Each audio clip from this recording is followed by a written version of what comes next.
Welcome friends. இப்போ network லேயரோட protocols பார்ப்போம். Yesterday's class நீங்கள் பார்க்கலன்னா ப்ரீவியஸ் கிளாஸ் போய் பாருங்கள். டிஸ்கிரிப்ஷனில் அதோட லிங்க் கொடுக்குறேன். அண்ட் தென் அதோட கண்டினியூட்டி நம்ம நெட்வொர்க் லேயர் ப்ரோட்டோகால்ஸ் பார்ப்போம். 4 ப்ரோட்டோகால்ஸ் இருக்குது நெட்வொர்க் லேயரில். ARP and RARP, IGMP and ICMP. இதை பற்றி நம்ம எலாபரேட்டாக இந்த கிளாஸில் பார்க்கலாம். ARP is abbreviated as an address resolution protocol. சென்டருக்கு வந்து ரிசீவரோட மேக் அட்ரஸ் தெரியாது. ஸோ சென்டர் என்ன செய்வாங்க அப்படின்னா, centre didn't know the MAC address of destination. So ARP protocol வந்து யூஸ் பண்ணுவாங்க இந்த மேக் அட்ரஸ் வந்து கண்டுபிடிக்கிறதுக்காக, ரிசீவரோட மேக் அட்ரஸ் கண்டுபிடிக்கிறதுக்காக. இதை எப்படி கண்டுபிடிப்பிருக்காங்க ப்ராசஸ் நம்ம பார்க்கலாம். ஃபர்ஸ்ட் என்னன்னு பார்த்தீங்கன்னா ஐபி அட்ரஸ். ஐபி அட்ரஸ் அப்படின்னாலே வந்து யூனிக் அட்ரஸ். ஒவ்வொரு சிஸ்டத்துக்கும் ஒவ்வொரு ஐபி அட்ரஸ் வந்து இருக்கும்.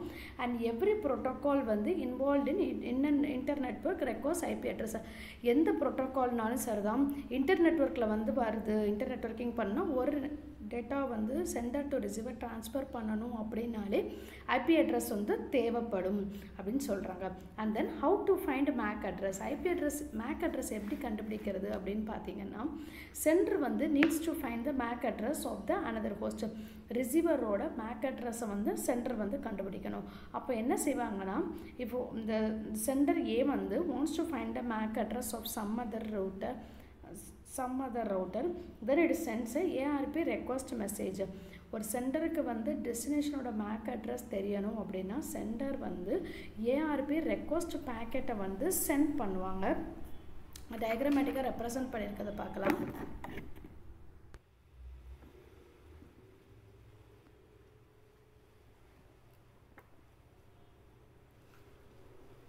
இப்போ வந்து இதுதான் சென்டர் அண்ட் இதுதான் ரிசீவர்.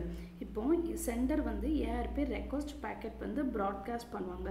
ப்ராட்காஸ்ட் பண்ணும்போது அங்கே எத்தனை நெட்வொர்க் இருந்தாலும் சரி தான், அது எல்லாருக்குமே வந்து போகும். நடுவில் இன்டர்மீடியட் ரவுட்டர்ஸ் நெட்வொர்க்லாம் இருக்கும். அதுக்கு எல்லாருக்குமே இந்த ஏஆர்பி ரெக்வஸ்ட் பேக்கெட் வந்து சென்ட் ஆகும். இந்த எக்ஸாம்பிளில் பார்த்தீங்கன்னா சிடிஇ அப்படிங்கிற பேக்கெட் வந்து இருக்குது. அண்ட் தென் பி தான் நம்மளோட ரிசீவர். இப்போ எல்லாருக்குமே ப்ராட்காஸ்ட் ஆகிட்டு ஏஆர்பி ரெக்வஸ்ட் பேக்கெட், தென் பி வந்து ஏஆர்பி ரெக்வஸ்ட் பேக்கெட் வந்து ப்ராட்காஸ்ட் ஆகிட்டு பி வந்து ரிப்ளை பண்ணுற ரிசீவருக்கு. இந்த ரெஸ்பான்ஸ் பண்ணுறது வந்து எப்படி பண்ணணும்னா, ரெஸ்பான்ஸ் பேக்கெட் வந்து எப்படி இருக்கும் அப்படின்னா யூனிகாஸ்டாக தான் இருக்கும். தட் இஸ் யூனிகாஸ்டாக தான் வந்து இந்த ரெஸ்பான்ஸ் பேக்கெட் எப்படி இருக்கும் அப்படின்னா, ரெஸ்பான்ஸ் பேக்கெட்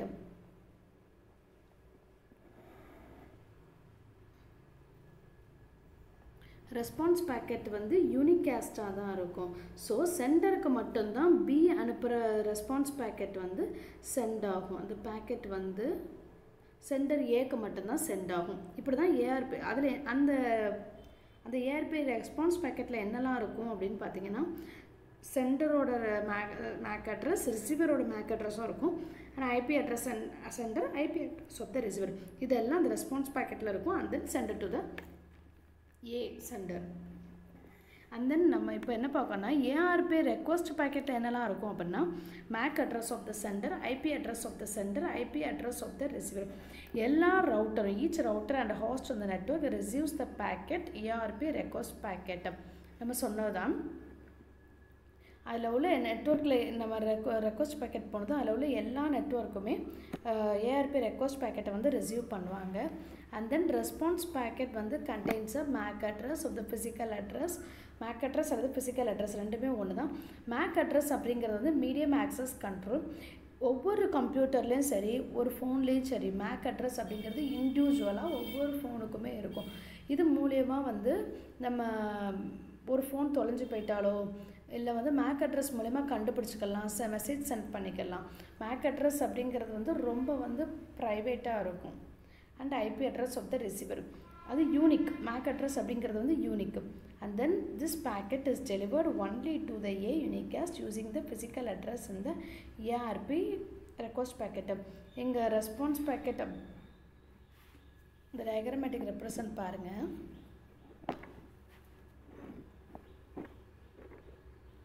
ஏங்கிற மெசேஜ் வந்து போச்சா, ARP request message. And then B வந்து யூனிகாஸ்ட், இதுக்கு மட்டும்தான் சென்ட் பண்ணும்.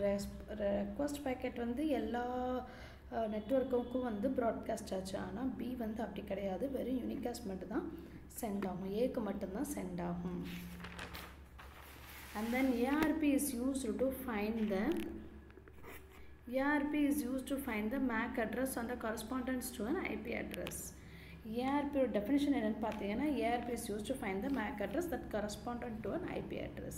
And then RARP, reverse address resolution protocol. This protocol is used to find the IP address that corresponded to a MAC address. இங்கே வந்து IP address வந்து கண்டுபிடிப்பாங்க MAC address மூலமா. IP address வந்து கண்டுபிடிப்பாங்க MAC address யூஸ் பண்ணி. And that's all for RARP. And then RIP. It's one of the protocol in the network layer. RIP அப்படின்னா RIP அப்படிங்கிறது abbreviated as an routing information protocol.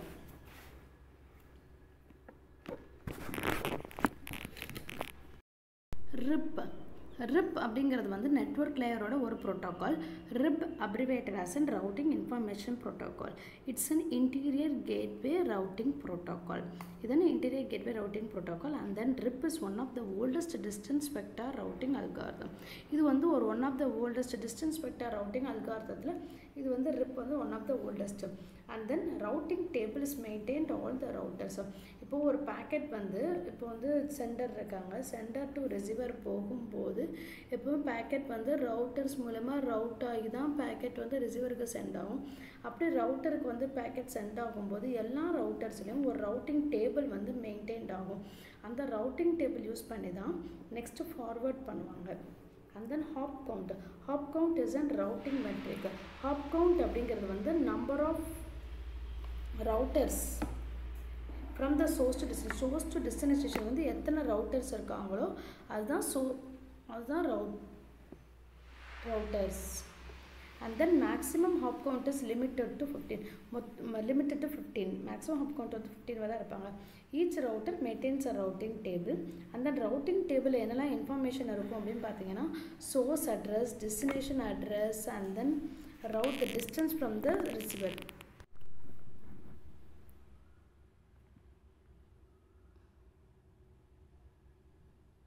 In periodic manner, the routing information is shared among these routers.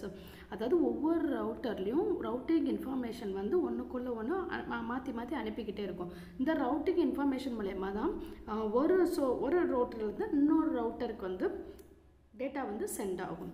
And then every network information is reaching every router which can be used effective routing use பண்ணுறதுக்காக அந்த network information எல்லாம் use பண்ணிக்கிடுவாங்க. And then ICMP is abbreviated as an Internet Control Message Protocol. ICMP messages are called datagram. Messages வந்து datagram-னு சொல்லுவாங்க. எப்போதுமே வந்து ஒரு network layer வந்து எப்போயுமே ஒரு சென்டர் நெட்வொர்க் லேயர் வந்து ஒரு பேக்கெட்டை வந்து சென்ட் பண்ணுறாங்க ரிசீவர் நெட்வொர்க் லேயருக்கு. எப்போதுமே ஃபஸ்ட் அட்டெம்ப்ட்லேயே போயிருமா அப்படின்னா இல்லைன்னு அர்த்தம். எப்போதுமே வந்து ஒரு சென்டர் டு ரிசீவர் போகும்போது டைரெக்டாக வந்து கரெக்டாக இருக்குமா, ஒரு சென்டர் ரிசீவரும் டைரெக்டாக கரெக்டாக இருக்குமா அப்படின்னா கிடையாது. அப்போ ஒரு சென்டர் இருக்காங்க, ஒரு ரிசீவர் இருக்காங்க, நடுவில் வந்து ஒரு ரவுட்டர்ஸ் இருப்பாங்க, நெட்வொர்க் இன்டர்ஃபேஸஸ்லாம் இருக்குது. அது ரவுட்டராக இருக்கலாம், கேட்வேயாக இருக்கலாம், 3-way சுவிட்சாக இருக்கலாம். இதெல்லாம் க்ராஸ் பண்ணி தான் நமக்கு டெஸ்டினேஷன் வந்து ரீச் ஆகும். Each network represented by a network interface. ஒவ்வொரு நெட்வொர்க்கும் நெட்வொர்க் இன்டர்ஃபேஸால் ரெப்ரசன்ட் பண்ணியிருப்பாங்க. அது router, 3-layer switch and the gateway. While transmission through the intermediate station, errors or issues may occur. Intermediate node transmit ஆகும்போது sometimes error or issues வந்து நடக்கலாம். Then சென்டருக்கு வந்து எப்படி தெரியும் நம்ம பேக்கெட் வந்து கரெக்டாக சென்ட் ஆகிட்டா இல்லையா அப்படிங்கிறது வந்து எப்படி தெரியும் அப்படின்னா ICMP மெசேஜஸ் மூலமாக தெரியும். தென் பாருங்கள், தென் how the sender knows the packet to reach the receiver, so and so issues, what kind of issues. சென்டருக்கு வந்து எப்படி தெரியும்? இப்போ ஒரு சென்டர் டு ரிசீவர் வந்து பேக்கெட் போயிட்டு, ஆனால் அந்த சென்டருக்கு வந்து தெரியணும்னா அதில் எதுவும் இஷ்யூ இருக்கா இல்லையா, இஷ்யூ இருந்துச்சுன்னா அது என்னென்ன இஷ்யூஸ் அப்படிங்கிறது வந்து எப்படி தெரியும் அப்படின்னா அந்த ICMP மெசேஜஸ் மூலமா தெரியும் சென்டருக்கு. இந்த ICMP மெசேஜஸ் என்ன செய்யும் அப்படின்னு பார்த்தீங்கன்னா அந்த எரர் கண்ட்ரோல் ப்ரோட்டோகால், ICMP மெசேஜஸ்னாலே எரர் கண்ட்ரோல் ப்ரோட்டோகால், இது வந்து சென்டருக்கு வந்து சென்ட் பண்ணிடும் இந்தந்த இஷ்யூஸில் வந்து சென்ட் ஆகுது அப்படின்னு. எப்படி சென்ட் ஆகும் அப்படின்னா ஒரு பிங் ட்ரேஸ் கோட் மூலமா சென்ட் ஆகும் அவ்வளவுதான். and then it's பார்த்துக்கோங்க it's an error control protocol. ICMP is an error control protocol. It will reports error எல்லாத்தையுமே ரிப்போர்ட் பண்ணும் சென்டருக்கு to sender using the ping and the trace code etc. and then என்ன kind of errors எல்லாம் பார்க்கலாம். first of all source கொஞ்சம் error அப்படின்னா ஒரு packet வந்து discard ஆயிரும். எதுக்காக discard ஆயிரும்? ஒரு high speed வந்து data flow ஆகுது அப்படின்னா டேட்டா வந்து டிஸ்கார்ட் ஆகிடும். இப்போது நம்ம ஒரு மொபைலில் இருந்து ஒரு கம்ப்யூட்டரில் இருந்து ஒரு மொபைலுக்கு வந்து ஒரு டேட்டா வந்து சென்ட் பண்ணுறோம். அப்போது கம்ப்யூட்டர் வந்து ஒரு 150 MBPSல வந்து டேட்டா வந்து சென்ட் பண்ணுது. பட் அதால் ரிசீவ் பண்ணுற போது 10 MBPS மூலயமா தான் ரிசீவ் பண்ண முடியும். ஸோ இந்த மாதிரி டைமில் என்ன ஆகும் அப்படின்னா பேக்கெட் வந்து டிஸ்கார்ட் ஆகிடும்.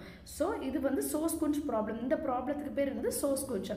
And then next and then destination unreachable problem. இது என்ன ப்ராப்ளம் அப்படின்னு பார்த்தீங்கன்னா சம்டைம்ஸ் வந்து டேட்டா வந்து டெஸ்டினேஷன் அடையாது அண்ட் அன்ரீச்சபிளாக இருக்கும். அப்போது பேக்கெட் வந்து டிஸ்கார்ட் ஆயிரும். அதான் destination is not reachable, so the packet is not delivered. இதுவும் ஒரு ப்ராப்ளம், இப்படியும் வந்து நடக்கலாம். அண்ட் தென் பேராமீட்டர் ப்ராப்ளம் அப்படிங்கிறது வந்து we have to check the header checksum and putting the header forward to the packet. எப்போதுமே ஒரு பேக்கெட்டுக்கு முன்னாடி வந்து ஹெட்டர் வந்து இது பண்ணியிருப்பாங்க. இது மூலமா செக்ஸம் கால்குலேட் பண்ணி அந்த மெசேஜஸில் எதுவும் எரர் இருக்கா இல்லையா அப்படின்னு கண்டுபிடிச்சிக்கலாம். இட் பிட்வீன் சம் மாடிஃபிகேஷன் வந்து மாடிஃபிகேஷன் அந்த மெசேஜில் நடந்துருந்துச்சு அப்படின்னா இன்டர்மீடியட் ரவுட்டரில் நடந்துருச்சு அப்படின்னா நம்ம ரீகால்குலேட் அந்த செக்ஸம்மை ரீகால்குலேட் பண்ணும்போது கண்டுபிடிச்சிடலாம் அது வந்து மேட்சிங்காக இருக்கா இல்லையான்னு. சப்போஸ் அது மேட்சிங்காக இல்லை அப்படின்னா அந்த எரர் வந்து டிஸ்கார்ட் ஆயிரும். That is the parameter problem. இப்படி இது ஒரு problem. And then time to exceed அப்படிங்கிறது வந்து டைம் டு லீவ் வேல்யூன்னு ஒன்று கொடுத்துருக்காங்க. அது வந்து 255 to 0 அப்படிங்கிற வேல்யூ வந்துருச்சு அப்படின்னா இட் வில் ரீச் ரிசீவர் வந்து ரீச் ஆகிட்டுன்னு அர்த்தம். இஃப் எனி இன்டர்மீடியட் நோடில் வந்து இந்த டிடிஎல் வேல்யூ வந்து 0வாக இருந்துச்சு அப்படின்னா இந்த பேக்கெட் வந்து டிஸ்கார்ட் ஆயிரும். பிகாஸ் டெஸ்டினேஷனில் மட்டும்தான் அதோட டிடிஎல் வேல்யூ வந்து 0வாக இருக்கணும். And then redirect message. The reason in which the packet got stuck the issues, then according to sender can take proper action for resending it. இப்போ ஏதாவது ஒரு இஷ்யூவால் அந்த பேக்கெட் வந்து சென்ட் ஆகாமல் ஒரு இடத்துலையே இருக்கலாம். அப்படி இருக்கும்போது இந்த ஐசிஎம்பி மெசேஜஸ் வந்து எரர் ரிப்போர்ட் பண்ணிட்டு அப்படின்னா அது வந்து அதுக்குள்ள ப்ராப்பர் ஆக்ஷன் எடுத்து அண்ட் தென் மெசேஜஸ் வந்து திருப்பி ரீடைரக்ட் பண்ணும், டெஸ்டினேஷனுக்கு திருப்பி அனுப்புவாங்க. That is a meaning for redirect message. And then IGMP. And then IGMP protocol. IGMP is abbreviated as an Internet Group Management Protocol. The main purpose of IGMP is to multicast purposes. IGMP main purpose என்னன்னு பார்த்தீங்கன்னா multicast purposes தான். IGMP என்னச்சுன்னா identifies a cluster of hosts that are supposed to receive a message. ஒரு centre இருக்காங்க, ஒரு centre வந்து ஒரு data வந்து send பண்ண போகிறாங்க. அந்த டேட்டா வந்து நிறைய பேருக்கு சென்ட் ஆகுது அப்படின்னா தான் மல்டிகாஸ்டின் மீனிங். ஸோ சென்டர் வந்து மல்டிகாஸ்ட்டுக்கு அனுப்பும்போது என்ன ஆகும் அப்படின்னா இது எல்லாத்தையுமே ஒரு குரூப் பண்ணியிருப்பாங்க. இது எல்லாத்தையுமே ஒரு குரூப் பண்ணி கிளஸ்டராக ஃபார்ம் பண்ணியிருப்பாங்க. இதை கிளஸ்டராக ஃபார்ம் பண்ணி அதுக்கு வந்து கிளாஸ் டி ஐபி அட்ரஸ் வந்து அசைன் பண்ணியிருப்பாங்க. அதான் class D IP address assign பண்ணதுக்கப்புறம் சென்டர் வந்து டேட்டா வந்து மொத்தமாக ஒரே அதோட ஒவ்வொரு இப்போ ஏயோட டெஸ்டினேஷன் சியோட டெஸ்டினேஷன் அப்படியே அனுப்பாமல் மொத்தமாக கிளாஸ் டி ஐபி அட்ரஸ்க்கு வந்து அனுப்பிடுவாங்க. அப்போ எல்லா டெஸ்டினேஷனுக்கு ரீச் ஆயிரும். And then sender wants to send data to ACEG, so had to make one cluster of ACEG and assign class D IP address to them temporarily. இந்த class D IP address வந்து temporary-ஆ தான் assign பண்ணியிருப்பாங்க. And here the destination address will be hidden. The IGMP will use the class D IP address to cluster the nodes. The IGMP என்ன protocol என்ன செய்யும்னா destination address வந்து hide பண்ணிட்டு class D IP address மூலமா send பண்ணும். that is எத்தனை nodes இருக்கோ அதை ஒரு cluster-ஆ ஃபார்ம் பண்ணி and then class D IP address use பண்ணி சென்டர் வந்து ரிசீவருக்கு வந்து எல்லாமே அனுப்புவாங்க, மெசேஜஸ் வந்து அனுப்புவாங்க. and then application அப்படின்னு பார்த்தீங்கன்னா ஸ்ட்ரீமிங் அப்படிங்கிறது வந்து multicast routing protocol for audio video streaming over the network, that is either one or many many or many to many. Multicast routing best example பார்த்தீங்கன்னா டிவி ப்ரோக்ராம் நம்ம எடுக்கிறோம். நம்ம TV வந்து நம்ம எத்தனை பேர் பார்க்குறோம், அட் அ டைமில் வந்து நம்ம பார்ப்போம், நம்ம ரிலேட்டிவ்ஸ் பார்ப்பாங்க, நம்ம நெய்பர்ஸ் பேர். ஸோ அதான். ஆனால் வர்ற இடம் வந்து சோர்ஸ் அப்படிங்கிறது வந்து ஒருத்தர் தான் இருக்காங்க. அந்த சோர்ஸ்லேருந்து வந்து டெஸ்டினேஷன் வந்து நம்ம நிறைய பேர் இருக்கோம். இதுதான் இதுக்கு ரிலேட்டட் எக்ஸாம்பிள். இப்போது மல்டிகாஸ்ட் ரவுட்டிங் யூஸ் பண்ணி ஆடியோ வீடியோ வந்து நம்ம எத்தனை பேர் வேணால் பார்க்கலாம். ஆனால் சோர்ஸ் வந்து ஒன்று தான். இதுதான் streaming example. And then gaming அதே மாதிரி கேமிங் நெட்வொர்க்கில் வந்து மல்டிபிள் யூசர்ஸ் வந்து அந்த கேம் விளையாடுவாங்க ஒரு நெட்வொர்க்கில் அட் அ டைமில். ஒருத்தர்கிட்ட சோர்ஸ் வந்து ஒருத்தராக தான் இருப்பாங்க, நிறைய பேர் விளையாடுவாங்க. அதுதான் கேமிங். தேங்க்யூ. இந்த சேனல் பிடிச்சிருந்தா லைக் பண்ணுங்கள், சப்ஸ்கிரைப் பண்ணுங்கள், ஷேர் பண்ணுங்கள். தேங்க்யூ.